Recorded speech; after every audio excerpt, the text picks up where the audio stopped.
Hello, and a warm welcome from the Curious Case. Where are you listening from tonight? Is it raining where you are, or perfectly still? Maybe you've got your tea ready, maybe a blanket nearby, because tonight's story takes us to a quiet English village where time itself went just a little wrong. A clock that ticked 1 second too long. A sound no one noticed until it stopped. So settle in, breathe slow, and listen close. Because in Street Mary Mead, even the softest tick can hide a secret. Now, let's begin tonight's mystery. The workshop smelled of brass and polish. Dozens of clocks ticked, each one slightly off, like 100 quiet arguments about time. Afternoon light slipped through lace curtains. Dust floated in slow rhythm. Lady Bantry adjusted her hat. Such order, Jane. Rather comforting, isn't it? Miss Marple smiled faintly. Comfort, she said, is often a cover for habit. Mr. Abel Trent looked up from his bench. Thin man, neat waistcoat, careful eyes. Good day, ladies. Another clock in distress? Merely tired, Marple replied. It's been keeping its own ideas about mornings. He took the clock gently. French make, he said. Still precise. Just needs patience. His voice was steady, his hands, not quite. The ticking around them deepened, soft, layered, uneven. It filled every corner of the room. A young woman stood by the window, apron creased, fingers restless. Clara, the apprentice. She avoided Marple's gaze. Mrs. Dipple appeared in the doorway. Her voice carried gossip like perfume. Letter came for you, Mr. Trent. From London again. Trent didn't turn. Thank you. Leave it there. His tone was light, too light. Miss Marple watched the letter fall. Unopened, unread, ignored like yesterday's chime. The postman followed soon after. Afternoon, Miss Marple. Afternoon, sir. He tapped his cap. Whole village says your clocks are never late. Mr. Trent smiled politely. Until they choose to be. Tick, tick, tick. The sound pressed on the air. Lady Bantry leaned closer to a tall case clock. Such a handsome piece, but it seems slower. Trent nodded absently. Humidity. Wood swells. Metal shrinks. They argue all day. Marple stepped closer. The pendulum swayed. Smooth. Predictable. Measured. Yet the beat was wrong. Half a second behind the rest. She listened again. Tick.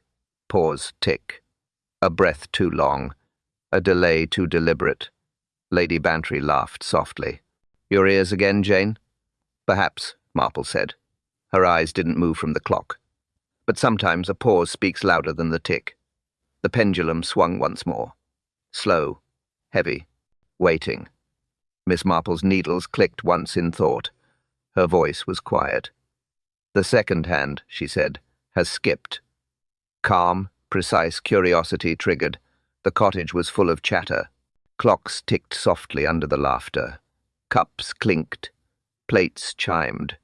Evening tea at Mr. Trent's cottage always felt safe. Lady Bantry smiled. Your clocks never argue, Mr. Trent. Quite the orchestra. He chuckled lightly. Only when they're wound properly, Lady Bantry. His voice calm. Measured. Too measured. Clara poured more tea. Her hand trembled slightly. Sugar? She asked. Mr. Trent shook his head. Doctor's orders. Plain for me. Miss Marple stirred hers gently. Her eyes watched Clara's hand linger near the sugar bowl. A pause. A thought. Then nothing more. Mrs. Dipple spoke from the window. Letter came again from London, Mr. Trent. He nodded once. A routine matter. But his teacup rattled on the saucer. The air shifted. A faint unease, unspoken but felt. Tick, tick, tick. Every clock agreed except one. Its rhythm was slower. Then a crash, sharp, sudden, glass, wood. Metal, Clara screamed. The laughter stopped. Miss Marple rose at once. No hurry, no fear, just focus. Through the workshop door shards on the floor, the smell of brass and oil. Mr. Trent lay still. The grandfather clock beside him split open. The pendulum hung like a broken limb. Lady Bantry gasped softly. Good heavens. Inspector Slack entered moments later. Firm voice. Quick judgment. Looks accidental. Chain must have snapped. He took notes briskly. Head injury. Instant death. Nothing unusual. Miss Marple crouched beside the body, her hands steady. She touched a small spill near the bench, a pool of brown liquid, still warm. Tea. Her fingertip rose to her lips. Quietly, she tasted it. Pause. Her expression didn't change. Her tone was even. Curious, she said. Slack turned. What's that? She looked toward the untouched sugar bowl on the tray, then back to the puddle. The tea was sweet. Too sweet. He took none, she murmured. Yet the cup tells another story. Her eyes lifted to the clock face above him. The pendulum still swung, slow and heavy. One last beat. Tick. Pause. Time stopped. She tasted sugar, but the man took none. The cottage was quieter now. The guests had gone. Only the clocks remained ticking, uneven, relentless. Inspector Slack closed his notebook. Routine accident, he said. Sad business, but simple. Miss Marple didn't answer. She looked toward the tea tray on the sideboard. 2 cups, 2 saucers, 1 teapot, still half full. Strange, she murmured. Mr. Trent lived alone. Clara stood near the doorway, pale and rigid. Her voice trembled. I only poured 1, miss. Just 1. His. Slack turned. You're sure of that? Yes, Inspector. I set 1 cup, 1 saucer. He asked for tea before the guests arrived. Her hands twisted the edge of her apron. He liked quiet before noise. Mrs. Dipple, who had lingered far longer than courtesy allowed, cleared her throat. Pardon me, but I saw someone leave through the garden gate right before the crash. Slack frowned. Who? Couldn't tell. Tall, moved fast. Had a hat. Her tone carried satisfaction, not fear. Miss Marple's knitting rested untouched in her lap. A second cup, she said softly. A second presence, and a hasty retreat. Slack shrugged. Or Clara's mistake. Clara shook her head quickly. I'm not mistaken, there was only 1. Marple walked to the tray. She didn't touch, only observed. 1 cup cleanly drained, the other half full, its rim marked faintly by something dull in the lamplight. She leaned closer. The edge was sticky. Not tea. Not polish. Sugar. Her voice was mild. Did Mr. Trent ever sweeten his tea, my dear?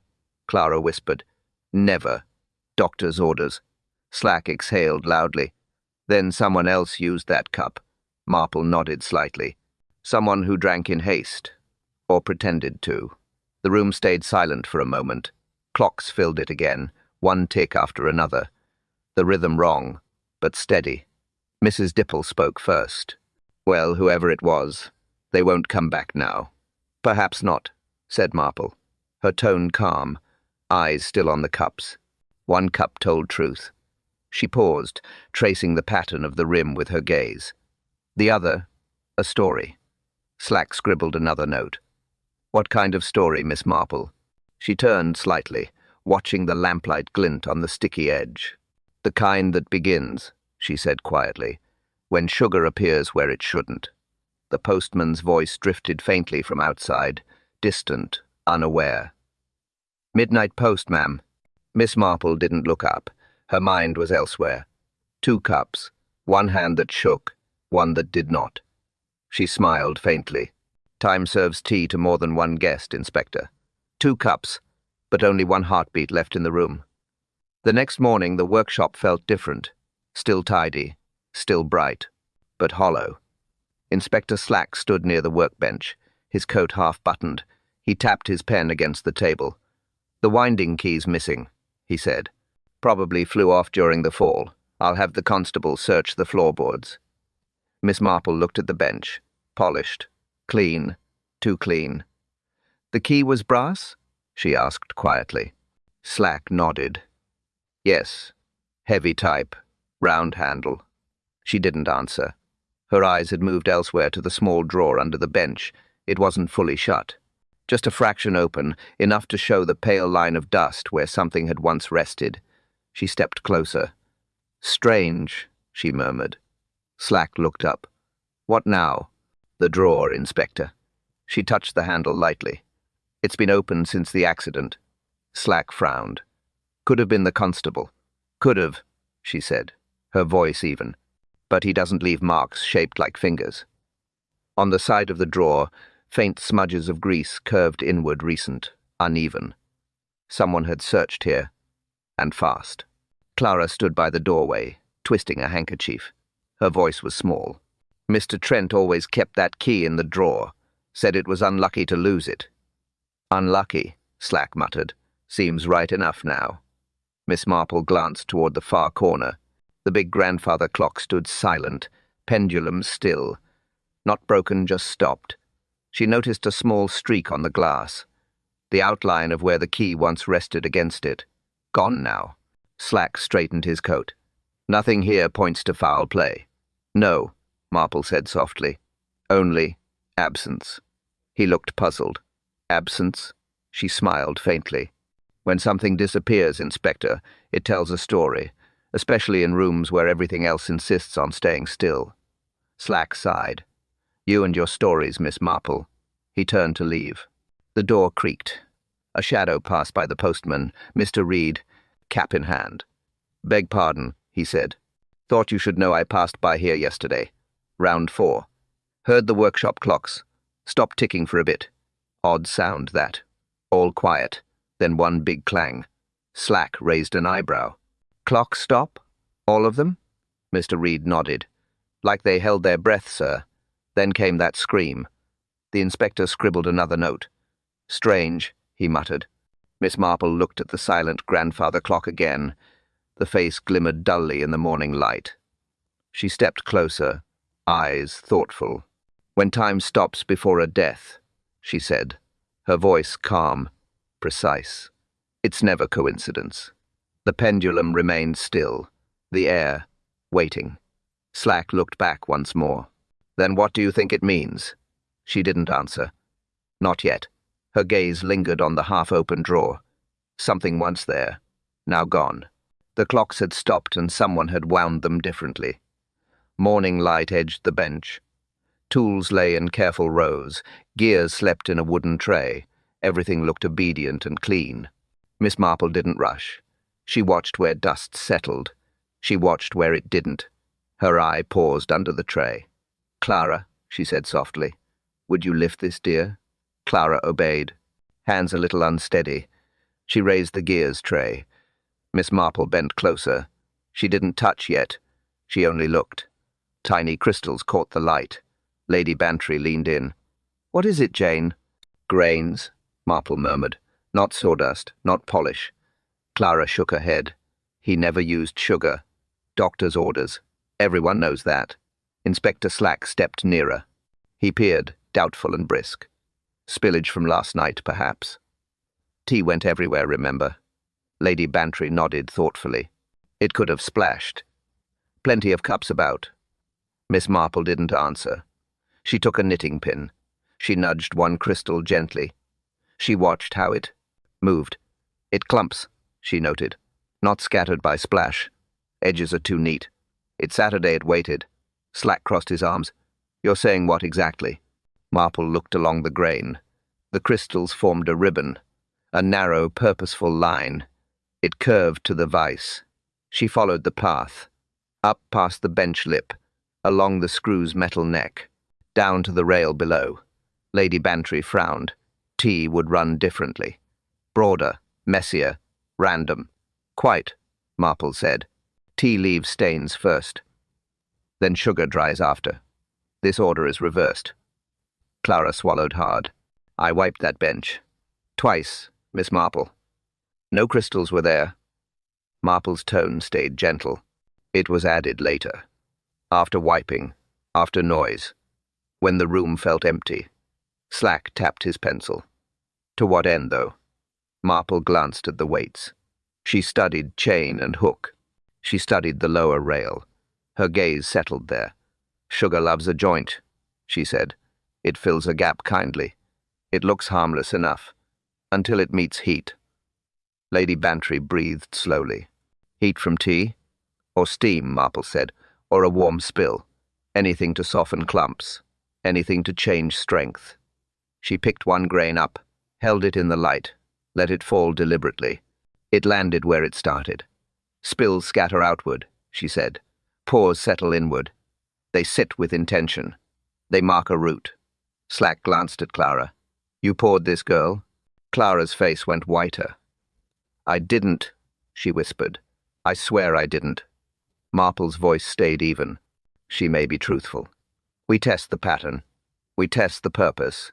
She peered at the vice jaws. A faint, sticky sheen glimmered. Not oil. Not wax. A sweet, dull film. Someone prepared the bench, she said. Not for tea service. For timing and failure. For a fall that obeys. Slack's pen slowed. He looked at the crystals. He looked at the chain. Doubt entered his notes. Outside, the clocks were silent. Inside, the room breathed carefully. Nothing hurried. Nothing shouted. Marple straightened at last. Her words were simple. Her tone remained calm. No, she said softly. This wasn't stray tea. This sugar was poured, not spilled. Night fell soft over Street Mary Mead. The village slept, save one sound, the clocks. Inside Abel Trent's cottage, the largest stood tall against the wall. It had always been punctual. Tonight, it misbehaved. Midnight. Then another chime. And another. 13 in all. Each strike sharp, deliberate, wrong. Mrs. Dipple heard it first. She crossed herself at the window. 13. Clear as Sunday bells, she whispered. Bad omen, that. By morning, the tale had spread. The butcher counted. The postman swore. Even the vicar's wife said the sound made her tea spill. Whispers moved faster than reason ever did. Inspector Slack met Miss Marple outside the cottage gate. Superstitious nonsense, he said. Clocks don't call ghosts. Miss Marple smiled politely. Ghosts seldom keep such neat time, Inspector. She stepped inside. The air still smelled of brass and varnish. The workshop quiet, except for that clock still ticking, slower now. Mind if I look? She asked. Slack waved a hand. By all means. Just don't tell me the sugar spirits moved it. Marple ignored the remark. She opened the tall case carefully. Her eyes followed the chain, the weights, the gear teeth. Then she noticed a faint shimmer on the metal surface. Not dust. Too fine. Too even. She touched it with a fingertip. Pressed gently. Lifted it toward the light. The sparkle said enough. Not dust. She murmured. Sugar again. Slack frowned. You're serious? Always, she replied. This isn't residue. It was placed here. He leaned closer. Placed? You think someone sweetened the clock? She almost laughed. Perhaps not sweetened, but set. Her voice calm, logic precise. Sugar weakens, melts, softens what holds weight, and time obeys gravity. Inspector-like guilt. Slack sighed. So what now? We're investigating a bakery? Marple's eyes twinkled. Perhaps. She brushed the crystal from her finger, letting it fall like dust. But bakers and killers share one secret, precise timing. Slack pocketed his notebook. I liked it better when this was an accident. Miss Marple closed the clock case. Accidents rarely chime 13 times, Inspector. He looked at her, puzzled. Then what does it mean? She turned toward the window. Sunlight caught her silver hair like threads of the clock chain itself. Means someone miscounted on purpose, she said. Someone wanted time itself to lie. Outside, the bells of Street Mary Mead struck noon 12 clean notes. Inside, the grandfather clock stayed silent. The 13th chime still hung in the air, waiting for its reason. Rain brushed the windows. A quiet afternoon in Street Mary Mead. Miss Marple sat by the hearth with her knitting. Lady Bantry read the morning paper aloud. Nothing much had changed except the silence that had settled since Mr. Trent's death. The door creaked softly. Clara stood there, pale and uneasy. Her eyes darted toward the window, then back to Marple. May I speak with you, miss? Of course, my dear, Marple said. Her needle stopped clicking. Lady Bantry folded the paper. Clara stepped closer, voice low. It's about that night. she began. "The night Mr. Trent fell." Lady Bantry leaned forward. "You saw something?" Clara shook her head. "Heard something?" Through the speaking pipe. Marple's brow lifted slightly. "The pipe between the workshop and the back hall?" "Yes, miss. He used it to call me when he needed tools." Her fingers tightened on the edge of her apron. "I was bringing tea. He was arguing." His voice sharp, angry. "Arguing with whom?" "I don't know." Clara swallowed hard. It was a woman's voice. I couldn't see her. The workshop door was closed. Lady Bantry exchanged a glance with Marple. "Are you sure it wasn't Mrs. Dipple? She's forever hovering." "No, ma'am," Clara said quickly. This voice was soft, but sharp too, like someone used to being obeyed. Miss Marple rose, slow and steady. "Show me the pipe, child." They crossed the hall. The brass tube gleamed faintly in the lamplight, old but polished. A small speaking funnel at each end. Marple bent close. Her eyes narrowed. The edge of the brass mouthpiece caught the light a faint smudge. Not dust. Something smoother. She dabbed a handkerchief lightly against it. A pale mark transferred to the linen. Lipstick. Lady Bantry saw it too. Her voice dropped to a whisper. "A woman's voice, then?" Marple nodded. "Most certainly." Slack's voice echoed faintly from outside the hall. "Miss Marple, you're not still finding stories in the plumbing, are you?" "Sometimes pipes carry more than air, Inspector," she replied. Her tone mild, logical, calm. This one carried motive. He shook his head. "Voices travel oddly in old houses. Might have been echo." Marple smiled faintly. "Echoes don't wear lipstick." Lady Bantry pressed her lips together. "Well," she murmured, "seems our Mr. Trent kept more company than we knew." Marple's eyes remained on the pipe. She spoke almost to herself. "A whisper often tells what a scream cannot." The clock in the parlour struck 4, each chime crisp, careful, deliberate. Clara flinched at the sound. Marple heard more in her silence than in her words. Outside, rain deepened. Inside, the house seemed to listen. The whisper was gone, but the pipe still remembered her voice. Afternoon light slanted across the workshop. The scent of polish still lingered. Everything looked the same, neat, careful, untouched. Yet something waited. Miss Marple stood before the old oak desk. Inspector Slack hovered nearby, arms folded. "Still searching, are we?" he asked. She smiled faintly. "Orderly men leave orderly secrets, Inspector. One simply needs to find which drawer they hide in." He sighed. "Go on, then. Find me a murderer in a drawer." Marple reached for the top one. It slid open smoothly, pencils, invoices, spare watch springs. She closed it quietly and tried the next. This one moved halfway, then caught. She tugged gently. Nothing. A second try, firmer. It gave an inch and stuck again. Her voice was soft. Curious. Slack stepped closer. "What is it now?" "The drawer that resists," she said. "Such things often protect what shouldn't be seen." He raised an eyebrow. "Wood swells. Humidity." "Or conscience," she replied. With a small jerk, the drawer came loose. Inside lay a stack of envelopes, neatly tied. Beneath them, a folded paper yellowed with age. Marple opened it carefully. A signature met her eyes. Ink faded, but legible. Samuel Blythe, Clara's late father. Lady Bantry, who had joined quietly, gasped. "Clara's father? But he's been gone for years." Marple nodded. "And yet, his name remains. In debt." Inspector Slack leaned in.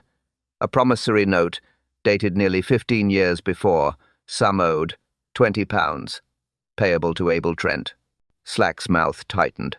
"Well now, a debt between master and apprentice's kin. That's motive enough for resentment." Marple's tone stayed even. "Or for loyalty, Inspector, depending who held the paper last." Clara stood in the doorway, pale, trembling. Her eyes caught the old note. She stepped forward slowly. "I didn't." "No," she whispered. "Father never told me. He said Mr. Trent helped us when we were poor." Slack turned sharply. "And he didn't tell you he expected repayment? Maybe you found out later." Maybe you didn't like it. Tears stung her eyes, but her voice stayed steady. I respected him. He was difficult, but kind. Marple folded the note carefully. Kindness and debt, my dear, rarely share the same table. Slack wrote briskly in his notebook. So, money. That's your link. Marple looked toward the open drawer again. The edges of the paper were uneven, handled many times, folded, reopened. Someone had read it recently. She placed the note back gently. The past has a way of resurfacing when stirred, she said, especially when one drawer refuses to close. Slack snapped his notebook shut. I'll speak to her again later. Marple's gaze didn't move from the drawer. Her words were quiet, measured, certain. Guilt doesn't always borrow, she said. Sometimes it collects.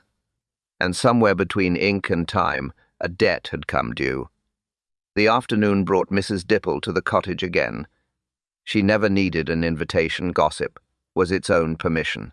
She hovered near the doorway, voice pitched for importance. I told the vicar's wife this morning, she began.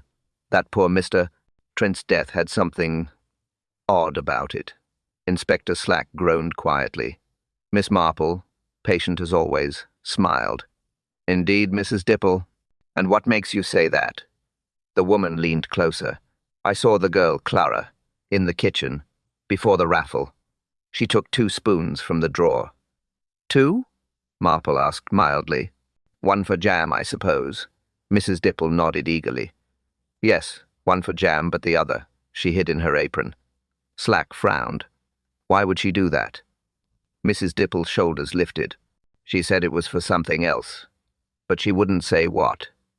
Something else, Marple repeated softly, her tone neither surprised nor accusing, only curious. And you're sure she took 2? Quite sure. I was by the window. I see everything that happens in this lane. Slack made a note. 2 spoons, 1 missing. Marple rose from her chair. Let's confirm before we accuse. She crossed the room to the counter where the tea things still waited. Her hand hovered over the tray. 2 spoons lay beside the sugar bowl. One gleamed, freshly polished. The other held a dull, sticky film that caught the light. Curious, she murmured. Lady Bantry, watching from the armchair, tilted her head. Sugar? Marple nodded slightly, but not dissolved. This one's coated. Fine residue. Slack took the spoon from her hand with a handkerchief. Could be jam, as Mrs. Dipple said. Jam dries red, Marple replied. This is clear, sweet, slightly crystalline.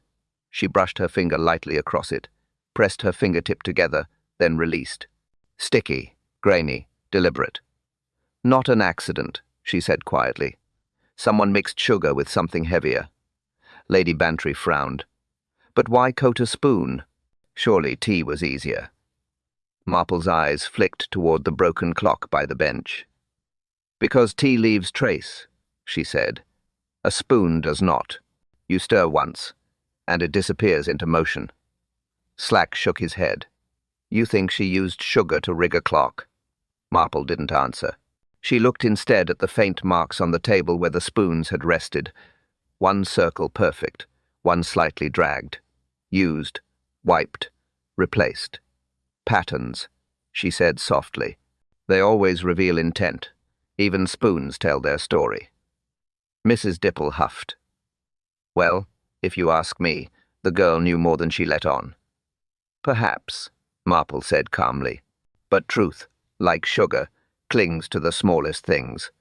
She turned the sticky spoon once more under the light. Its surface glimmered, faintly clean in the center, crusted along the edge, purposeful, timed.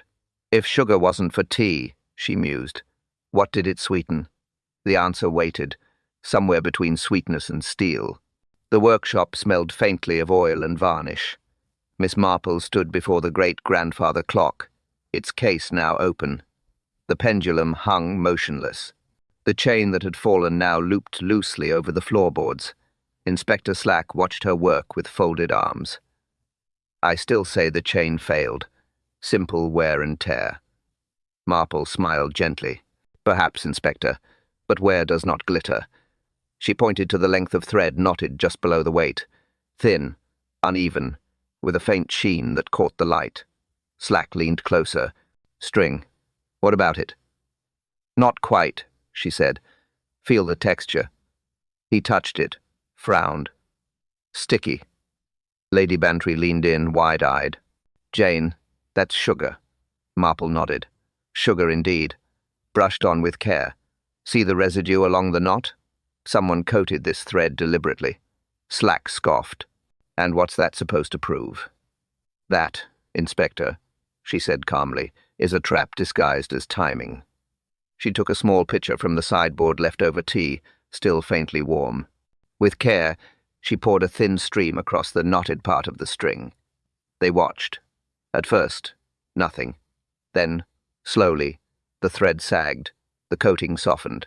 The knot darkened, stretched, and snapped. The weight thudded gently against the bench. A quiet, heavy truth. Lady Bantry gasped. Then the chain didn't fail, it was made to. Slack's pen froze mid-note. He looked at the string, then at Marple. You mean someone planned the fall? Precisely, she replied. Her voice stayed even, practical. The sugar acted as a fuse. Dry, it held strong. But once exposed to heat or moisture, it weakened just enough. Lady Bantry pressed a hand to her pearls. But who would think of such a thing? Marple glanced toward the spoon on the counter.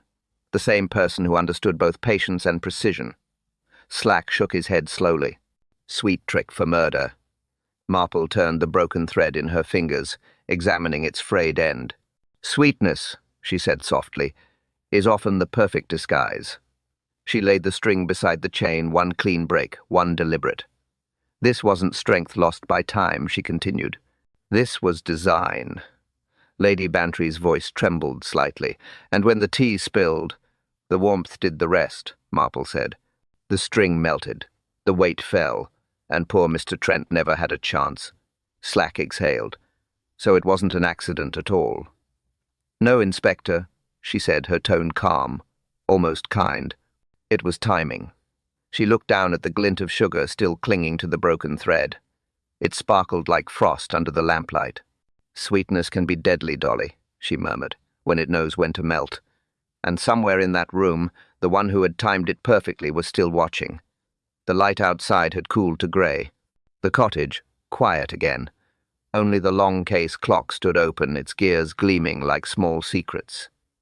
Miss Marple leaned closer to the workbench. There, beside the broken chain, rested Mr. Trent's old pocket watch still clasped in his hand when they found him. She turned it gently. Its glass was cracked, the hands frozen. The face read 4:03 p.m. Inspector Slack looked over her shoulder. So what? It stopped when he fell. Happens often enough. Marple didn't reply immediately. Her fingers brushed the edge of the dial. The spring had been wound tight, not loosened by impact. A deliberate stop, not an accidental one. Clara, she called softly. The girl stepped from the doorway, her face pale. What time did you say it was when you heard him fall? Just after 4. Miss, she said. Closer to 5 past, I think. I remember because the church bell had just finished. 4:05, Marple repeated. Her eyes never left the watch. Yet this says 4:03. Slack gave a short laugh. 2 minutes, Miss Marple. Not quite the stuff of mystery. Perhaps, she said, calm as ever. But 2 minutes to the living is nothing. To the dead, it can be an alibi. Lady Bantry tilted her head. You mean someone changed the clocks? Marple nodded slowly. Someone who needed time to bend. She glanced toward the tall clock in the corner. Notice, Dolly, it stopped at exactly the same mark. Slack stepped forward, impatient. Clocks stop in accidents. I told you that. Marple's voice stayed mild. Accidents rarely synchronize, Inspector. Machines follow their own stubborn truth, unless someone commands them otherwise. She opened the back of the pocket watch. A faint residue marked the gear, fine dust mixed with oil, but in it, a smudge of something faintly white. She touched it lightly, lifted her fingertip to the light. Sugar again. Dear me, she whispered. Even time was sweetened. Slack blinked. You can't be serious. Sugar doesn't change the hour. No, she said gently, but it changes the proof. Lady Bantry frowned. How could that help anyone? Marple turned, her expression thoughtful. If the clocks disagree, the moment of death moves. A clever hand can stretch those minutes enough to be elsewhere when suspicion strikes. Slack scribbled, muttering under his breath. You and your riddles. 2 minutes can't lie. Marple looked down at the still watch, its cracked glass glinting under the lamp. When liars touch time, she said softly. Even seconds protest. The ticking around them seemed louder now. The grandfather clock, the carriage clock, the small one by the shelf, all moving again, each with a slightly different rhythm. Slack glanced around uneasily. Why do they sound off? Marple smiled faintly. They're telling us the same thing, Inspector. What's that? That truth keeps its own schedule, she said, and someone tried to rewrite it. The seconds had spoken and they were all pointing at the same pair of trembling hands. Evening again. The rain had stopped, leaving the lane outside slick and quiet. Miss Marple sat in the cottage kitchen, the lamps turned low. Inspector Slack stood near the hearth, his patience as thin as the firelight. Well, he asked, found any new ghosts among the teacups? She smiled faintly. Only the ones that prefer not to be seen. Before he could answer, the door opened, and Hilda, the maid from next door, stepped in nervously. Her hands clutched her apron. Beg pardon, Miss Marple, I wasn't sure I should mention it.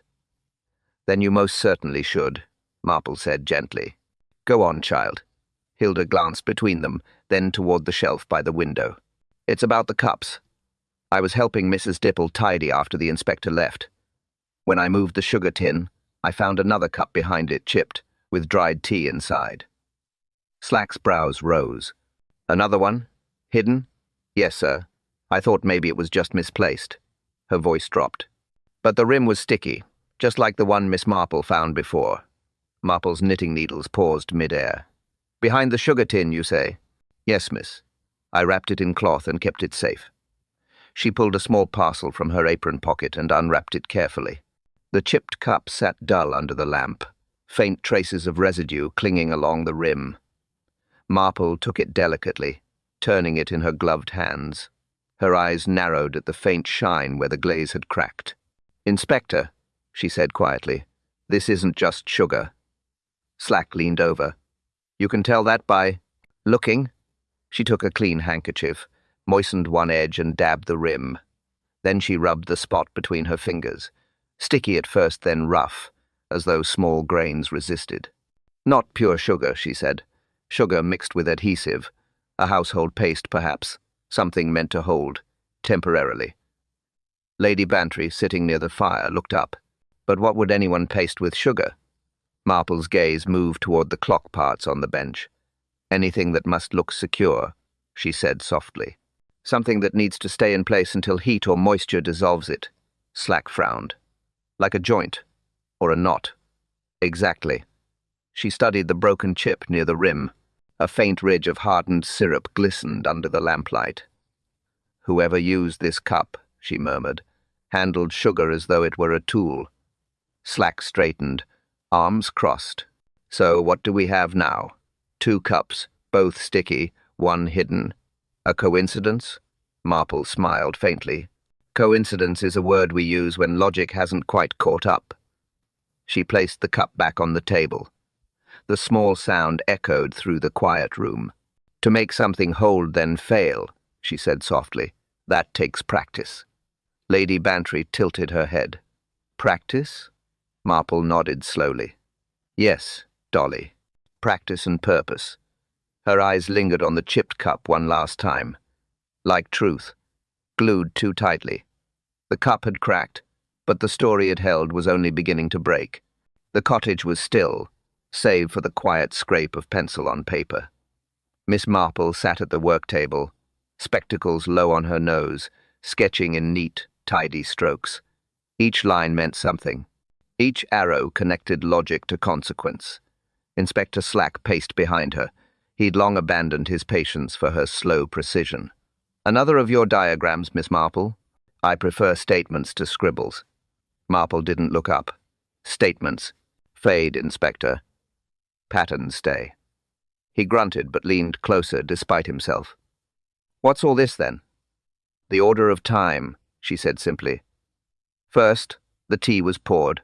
Then came the argument. She marked a line, 4 p.m. Next, sugar spilled near the workbench. Then, the string began to soften. Another arrow. The clock fell. The man died. Lady Bantry, seated by the hearth, spoke softly. And what connects them, Jane? Marple drew a small circle at the center of the page. One hand, she said, the same hand that prepared the tea and handled the clocks. Slack frowned. Meaning? She looked up, mild as ever. Meaning only one person had reason and access to both. The inspector crossed his arms. You're thinking of Clara again. I'm not thinking, Inspector, she replied. I'm observing. She turned the page toward him. The pencil marks looked simple, almost innocent, but the sequence was too clean to be chance. Here, she said, pointing. At 4 o'clock the tea was served. Minutes later, sugar was found under the gears tray. The string began to weaken. By 4:05, the clock collapsed. Slack leaned in, reluctant but curious. And the argument? Marple traced a dotted line between tea and sugar. Through the speaking pipe, she said. The woman's voice. The lipstick. The last conversation he ever had. Lady Bantry shivered slightly. He had many clocks, Jane. Yet one voice seems to have stopped them all. Marple's eyes lifted from the paper. Yes, she said quietly. He had many clocks, Dolly, but only one wound him up. Silence filled the room. The rain outside had stopped. Even the ticking seemed cautious now. Slack exhaled through his nose. So the apprentice, the argument, the access, the skill. Not proven yet, Marple said gently, but patterns seldom lie. She leaned back, studying her own work, a web of moments, bound by seconds. Each clue rested neatly where logic demanded it. Lady Bantry rose slowly, following Marple's gaze to the paper. Her hand moved to her pearls again, thoughtful. She had his trust, she murmured. And trust can be a weapon. Marple nodded once, eyes still on the sketch. Trust keeps its own time, she said, and when it breaks, it does so quietly. Slack looked toward the door. What now? Marple folded the paper neatly. We wait, she said softly, for motive to speak. But motive still beats inside the hourglass. The rain had ended. A slow dusk pressed through the parlor windows. One lamp burned low, its light soft across the polished table. Everyone had gathered: Lady Bantry, Inspector Slack, Clara, Mrs. Dipple, and Hilda. No one spoke. The only sound came from a single mantel clock, ticking with stubborn calm. Miss Marple stood near the fire. Her knitting rested beside her chair, forgotten. When she began to speak, her tone was quiet, even as though reading from a recipe rather than describing a death. It began, she said, with tea. Clara looked up, eyes red from tears. Marple continued, gentle but unyielding. You sweetened it for him, Clara, though he never took sugar. That was the first signal. Slack shifted his weight. Go on, Miss Marple. The second came with the clock, she said. You poured a bit too much sugar while standing by the bench. Some of it spilled, or so it seemed. But not on the floor. It landed on the string that held the weight. Lady Bantry inhaled softly. The sugar melted when the tea spilled. Marple nodded. Exactly. When the liquid spread across the wood, the sugar softened, the string weakened, and the weight above him fell. Clara pressed her hand to her mouth. Her voice cracked. I didn't mean... Marple's tone stayed calm. He was blackmailing you, my dear. You found the old note with your father's name on it. You learned it wasn't a debt of help, but of threat. Clara's shoulders trembled. He wanted me to sign over the shop lease. Said he'd tell everyone father forged his signature, that we lived on a lie. Slack scribbled in his book, jaw tight. So you decided to end the lie. Marple shook her head. She didn't plan murder, Inspector. She planned an escape. but fear and timing share a cruel partnership. One grain too much and time collapses faster than one intends. Clara sobbed quietly. I thought the string would break later, after I left. I didn't want— You wanted the secret to fall, Marple said softly. Instead, it took the man. The silence that followed was complete. Mrs. Dipple shifted uncomfortably. Lady Bantry's eyes glistened, but she said nothing. Slack closed his notebook with a sigh. Never thought death could taste this sweet. Marple's eyes moved to the untouched teacup on the table. Steam had long gone. Only the faint shimmer of sugar remained at the bottom. She spoke as if to herself. Most deaths don't, Inspector. That's why they hide in tea. No one moved. The mantel clock struck once, a single, perfect chime. Marple turned toward the window, voice fading into the hush. Time was her weapon, Inspector, she said, and sugar, her fuse. Outside, the church bells began to toll 12 even notes, and not one more. Morning sunlight spilled gently across the tables of the Bluebell Cafe. Steam curled from teacups. The scent of scones and polished wood mingled with the faint hum of clocks in the nearby shop window. Each one ticked in perfect unison, steady, polite, obedient to the hour. Miss Marple sat by the window, knitting resting lightly on her lap. Her needles clicked softly, in rhythm with the world outside. A single pot of Earl Grey stood beside her, cooling slowly. No hurry, no haste. Time, for once, behaved. Lady Bantry sat across from her, stirring her cup absent-mindedly. Her eyes were distant, thoughtful. The newspaper beside her carried the headline in small, clipped print. Apprentice confesses in clockmaker's death. She sighed quietly. Poor girl, she said. So young, so frightened. Do you ever tire of such endings, Jane? Marple didn't look up from her knitting. Her tone was gentle, almost amused. Not of endings, dear. Only of forgetfulness. Lady Bantry smiled faintly. You mean forgetting the guilty? Marple shook her head. No, forgetting the pattern. She set her knitting down, took a careful sip of tea. People think evil arrives loudly with shouting and chaos, but it comes softly, Dolly, with habit, with kindness out of place. Lady Bantry leaned back. Still, she was desperate. He used her fear. Marple nodded slowly. Fear is a clever clockmaker. It winds hearts faster than reason can keep pace.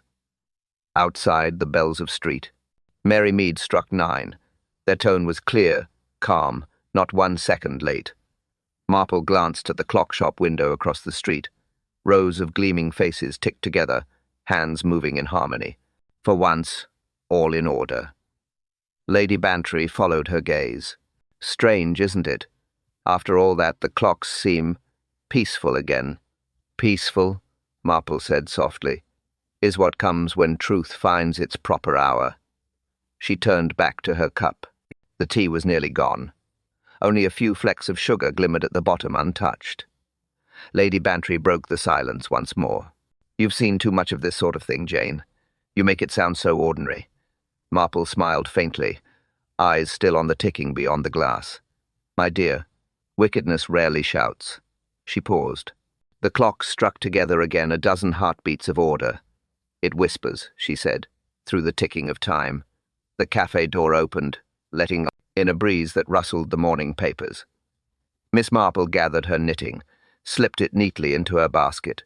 Her tea had gone cold, but she didn't mind. She rose slowly, eyes bright with calm understanding. Come, Dolly, she said kindly. Truth has already spoken. We needn't make it repeat itself.